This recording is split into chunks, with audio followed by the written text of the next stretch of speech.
Hi everyone, welcome to another episode of Indie Thoughts. Today we have a very renowned writer with us by the name of Niloy Roy Chaudhary. He's a dear friend, he's a dear writer, and he's been talking about health, he's been talking about mental health, and he's been talking about challenges in the corporate life in his books. And today we will be discussing with him that how he has been able to go through these challenges in his own professional life and how he has been able to go through the ups and downs of a corporate life. So I'll request Niloy to please introduce himself and please share that what he's been going through in his journey of 20 plus years of corporate life and how he has been able to move from one responsibility in a corporate life to another responsibility today as a speaker, a motivational speaker, and as a writer. So Niloy, please introduce yourself. Good afternoon, Gaurav. It's a pleasure and privilege, having you here and speaking to you this morning. So I basically, I have about more than 23 years of experience, corporate experience, as you would put it. So I'm a bit older than what you envisage. So I have most of my experience has been in sales and marketing. I'm a mechanical engineer by profession and an MBA. And then I've been essentially doing technology sales for the past 23 years. I had a brief 1 year stint at a bank where I was, trying to do something out of my comfort zone. It didn't work out, so I decided that I'm back to, where I belong the best. I have been, selling software solutions around CAD CAM, around document management, around RPA, around data, software, consulting services. I've also handled sales of telecom-based solutions also, and I've been Awesome. blessed and privileged to have worked with large customers globally. I think right from Australia to California, with system integration partners as well. And I think the COVID pandemic changed me somewhat. So Mhm. what was going on as a going concern, I saw that things have really changed. So I saw so much of debt, so much of destruction, so much uncertainty. So earlier this year, I decided to start a new journey in terms of probably trying to give back to society. So I've joined an organization that believes in the democratization of healthcare, especially once that now COVID has kind of receded into an endemic. There are lots of other diseases which are coming out and which really affect employee health. So things like cancer and cardiovascular disease, diabetes, which is very prevalent in this part of the world. Mhm. So endeavor is to ensure that the vast population, no matter where they live, they could be living in Delhi or Durban or any other countries, Djibouti, anywhere. So they should have the same access to healthcare Mhm. as a person sitting in America or Australia or Europe. So Awesome. Awesome. brief journey that I've been doing on the professional side. I also started my literary journey this year, and I've authored my first book in July, and the second book is just launched last week. Awesome. Congratulations for your literal journey.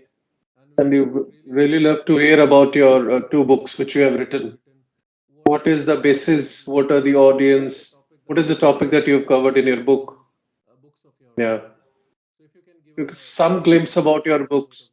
What is it all about? Sure, sure. So I think both of my books have been about looking at drawing upon my experiences, my vast professional and personal experiences. So professionally, personally, I've seen a lot of ups and downs. So if I compare myself to others around me, so maybe Mhm. I'm not being that successful in terms of material wealth, in terms of what they call a settling down and possessions and all that. But what I have had is I've had multiple starts, restarts, dealing with uncertainty. And in today's scenario, especially after COVID, we find a lot of uncertainty there. Whatever we've taken for granted, it does not exist. There's a lot of negativity around us. So Mhm. traditionally, people have been telling us that shun negativity, avoid negative people, go and seek the light, forget about the dark, Mhm. exercise, work out, meditate.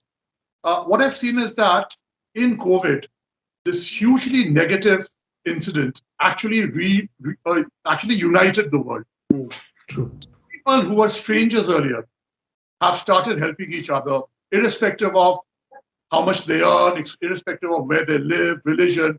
So a pandemic has brought out the best in humanity. I mean, there could be no better example of negativity installing positive outcomes. So that was the first part of the first book. So it was called Bet You Won't Read This, Embrace Negative to Be Positive. So what I've said is that instead of shunning negative emotions, you could actually use the negative emotions in your daily activities, in your daily life, on yourself, on others, and have great positive outcomes. That was the first book. The second book was essentially about the fact that whenever we encounter a crisis, a very personal crisis or a black swan event, instantly our instinct takes over. You know, Mm. we go That's down Maslow's theory of needs into the survival, where the basic human nature that we have of helping out others, empathy, inspiration, all goes down the drain. mm. So what I've said in the second book is, which is just launched the last week, is that how to combat such a frightful experience ourselves. Get a hold of yourself, and in fact move into what I call the storm's eye, which is the calmest part of the storm, where Mm. you could leverage your intelligence, your intuition, other things to have great outcomes and to inspire others. So that is the Very second. great, very great. So, so that's the echo, that's the ethos of Indie Thoughts also. You rightly pointed out that how we can be at the center of the storm and fight with the negativities in our life. So pandemic has actually brought out that best in people. We're also bringing out that the ethos or that main principle that we are fighting that animalistic attitude of fight and flight. The first book and the second book is what are the ethos and the backbone of NT Thoughts, the value which we project and the value which we want to bring out with this podcast or this podcast. We want to bring out this positivity from all and bring this positivity in the society from our contribution towards the society. So when we thought about bringing you as a guest, we thought that yes, you are also going through the challenges, and you have actually brought those challenges to Sure. your victory. You might have changed the change direction of the challenges, to change the issues, but you're still continuing, you're still growing, you're still bringing positivity around you, and you're smiling like anything. So that is the mental health, and that is the positivity which we want to bring out this podcast of. Thanks a lot, Lina. Thanks a lot for bringing out your positivity and the books. And if you can show the books, the yeah, you'll put the links to buy the books on the app. So that itself is instilling a negative emotion of challenge. So if you Right. see children, you might tell our children that please walk, please have this, please do Mm. this. They may not agree. But the moment you say that I don't think you can do it, that's when Right. you went and do it. So Uh, challenge is a negative emotion that instills a lot of positive outcomes. Actually, bringing out the creativity to challenge the. And this is the book that is just launched now. It's called okay. Devil's Eye. Awesome. Awesome. So we'll be putting the links for purchasing these books in the description section. So if our audience really wants to understand about life, about struggling through life and being in that calm, which is the eye of the storm, then definitely please read these books. Sure. Sure. And Perfect. Gaurav, one more thing that has really helped is the field that we are in, IT, Yes. IT and tech. Right. So I think earlier IT was, I think, right after the internet, IT was more of a community kind of a build up, right? Mm, mm, Sharing ideas and true. all. Then when the ERP wave came, that's when IT was being leveraged for business. And in True. today's scenario, if you see, one of the positive outcomes of COVID has been the digital transformation that everyone is doing. We're talking about employee experience, customer experience. Today, Mhm, the technologists, like you and I, we realize mhm, technology has only, uh, four possible benefits. mm. Otherwise, I mean, technology in itself is nothing. Either you improve user experience, that is a customer experience or employee experience. You improve the productivity, you optimize costs, or you adhere to compliance. There can be no other use of technology, and it's typically a combination of Very these. So I think COVID has also brought about amazing digital transformation. You see AI/ML, you see RPA, UI UX, you see cloud. Organizations are going digital, and I think the world will never be the same again. The way we are interacting, that would be one of the predominant ways rather than F2F. So Right, organizations right. have right. and telecom. So you rightly said that technology till the ERP wave was always a community based. Today, when we see that it has an enterprise effect, and people are still launching the community products, we still see that they have a product which is a community edition, which uses the community for testing their tools. They have their community tool for having a wider spread, for having that community reach. They're benefiting out of the knowledge which they get out of the testing, which the community does as a community effort. Then they use it in their enterprise edition. So yes, to your point, this is going to be a So if you new see the generation. lots of, there are wonderful use cases coming up. I think the other thing that Gaurav, which I've seen is, initially it was about transactions. If you're automating a sales process, automating inventory management and all that. Today it's about data. We have the data, and we have the data in disparate formats. You have Salesforce pumping in CRM data. You have the manufacturing in SAP or Oracle. Then you have, Cornerstone on demand, or an Info doing HCM. You have the Right. data. What we need is insights. Right? True. We need to make sense of those vast blocks of data to take decisions. Mm. So, interestingly, what has come up now is what we call as uh, super teams.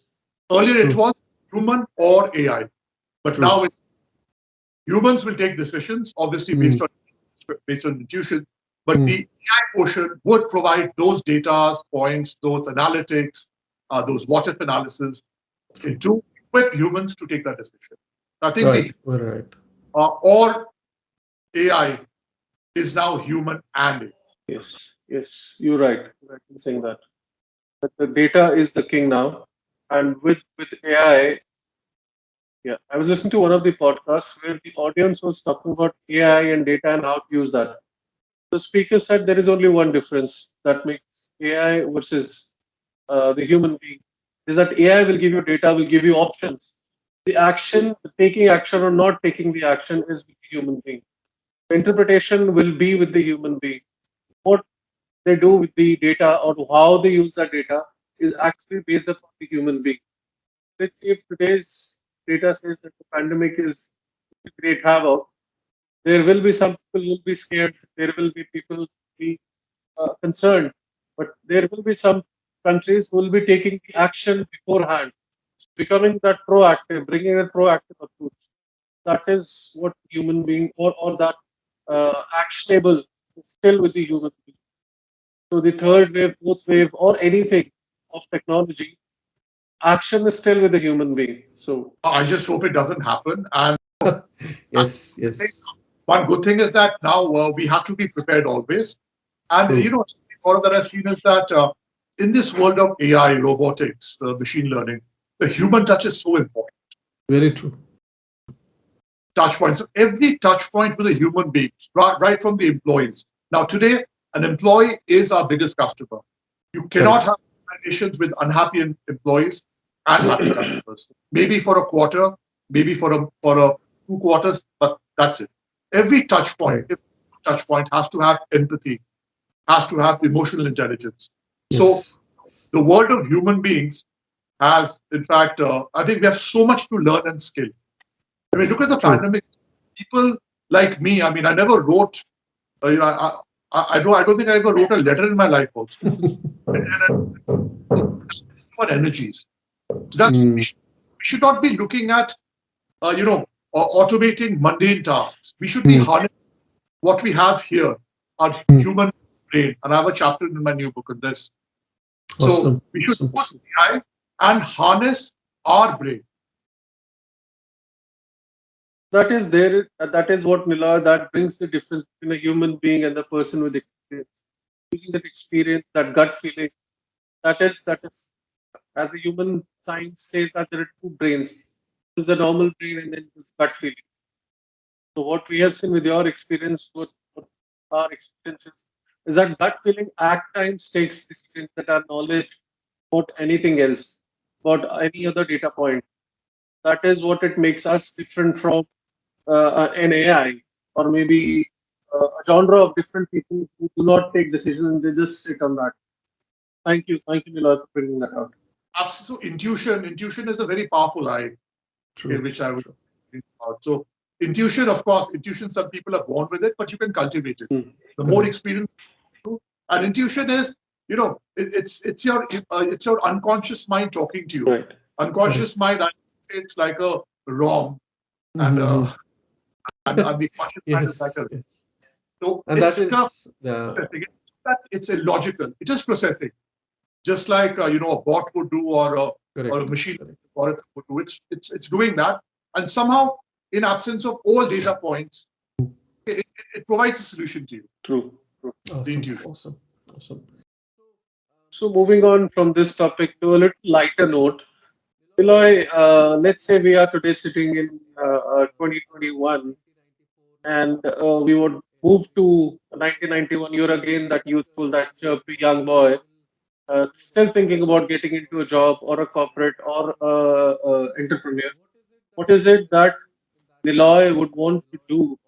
And if he gets the gift of all the technology, gift of AI, ML, gift of every technology which is available now, and when we were in 1991, 1992, what would you do? What would you do? All of this technology, and what would be your design? So I think, see, for me, life's beauty has been the journey, not the Yeah, destination. yeah. If you ask me frankly, even although I like to say that I'm probably a successful failure. Let me put it like that. But I don't like to change anything. The beauty of the Mm, life has been, the uncertainty, dabbling into areas. So I've dabbled into many areas, and mm, that perspective, I have the experience of shop floor, I have the experience of the customer, I have the experience of technology. Of course, there are certain do's and don'ts, some strong don'ts. In my time, if I would have, maybe received those, though I would have probably, had a big bit of a delta. But mm, mm, time, I don't think I would have wanted to change it. My journey has been varied. It has cut across a lot of functional areas, technology areas, human aspects, cultural aspects. I don't think I would, like to change that. And given a chance, I would like to probably go back in time, armed with mm, some boundaries, maybe. Sure, sure. Awesome, awesome. Each awesome. person's journey is their own journey. They have their Mhm, shares of joys and disappointments. And even mhm. if you would like to point them out, they have to go through the journey themselves and experience it for them. Very, very, very nicely answered, Niloy. Thank you. Another question on the lighter note, that let's say today you want to get any celebrity or any world famous personality who not in the world now, and you want to give them life, who would that person be, that and why you would give that life to that one person, and why? So that is what I would want to know from you. Yeah, and why do you want to get these people to the earth? Okay, good. That's in fact, I can think of four or five. I think I would be fascinated, if possible, to have Mahatma Gandhi ji back. In fact, Okay. out of whatever enormous things he's done for the world, we all know that. I think the aspect of customer centricity, Mm, that is something that is universal. I just imagine, a gentleman at that particular point in time, where, of course, the area where he was in, and where, India, South Africa, they're not really capitalistic. mm, The fact that the customer is the most important person, and he's doing us a favor, and there are many other things that he said. Hmm. Those are universally bound. And mm, what Gandhiji said will hold even more true in today's scenario. And I would be fascinated to see how he would leverage technology in today's scenario. Maybe by propagating his words better, maybe having holograms, or I don't know what. But it'll be fascinating to see what he makes of this world today. And I think in some ways, the vision that he had of the world of being equal, the internet has done that to a large extent, but still somehow we have our biases. Yes. I would really be fascinated to see his ethos of equality. Now we have the internet, and of course, all of us have a digital identity, which is common. Looking at an email ID or an IP address, you can't make it out whether I'm in Tanzania or whether I'm in Tokyo. It doesn't really matter. So I would love to see what Bapu would do in today's scenario. I would also want to see him, and I know that you're Bapu's fan, and we all need Bapu with us. More of Bapu's pictures or notes in our wallet. So more of Gandhiji in our wallet, and more Gandhiji in our bank balances. Thank you, Niloy. One last. So I think if we go and go beyond the symbolic gesture, if we apply what we say or what he said, that's better. Like similarly, prayers. Right. It's good to pray, but if you just reflect on the words that you're uttering, it'll make a lot of difference. Yeah, very deep, very deep. One last point, Niloy, is that what is it that Niloy wants to give as a word of advice or one anecdote or guidance to our audience who is new to the corporate life or who are still struggling, who are still going through the challenges of their life?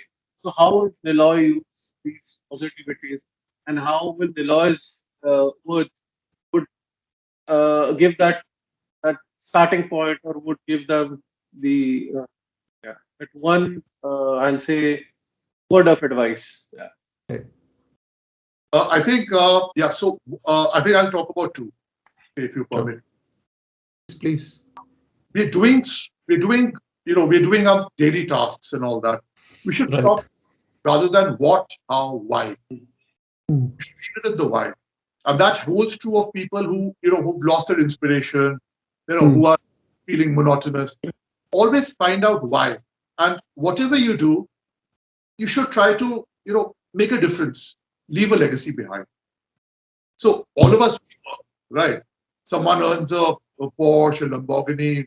Someone earns a mid-sized sedan. But the point is that after you depart, how would the world remember you? The way we're talking about Bapu, and in fact, 200, 300, maybe millennia later, people will be talking. That's a legacy. Of course, it can't be Bapu's, but we can leave behind our legacy in some way. And the best legacy to leave behind is to dedicate a part of your life for others. Even if you're in technology, programming and all is good, but try to see how technology can benefit humans. IT has gone everywhere. Clean energy, automotive. So if you're able to figure out how we can make a difference, I think that is also the second key point. Great. It's good to live, but how you live and what difference you made, those are important. Perfect. So thanks a lot, Niloy. Thanks a lot for giving us your time, your anecdotes, your pointers, your secret sauce, what you have been using in your life, and how people can use that secret sauce in their life and use for bringing that victory in their life. Also, also on your point, I would say that it is like Alexander.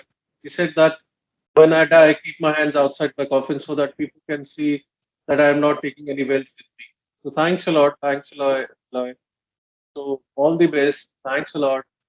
We'll also be in touch with you for the second season. All the best. Thank you. And do let us know when you write the third. Thank you. Thank you, Niloy.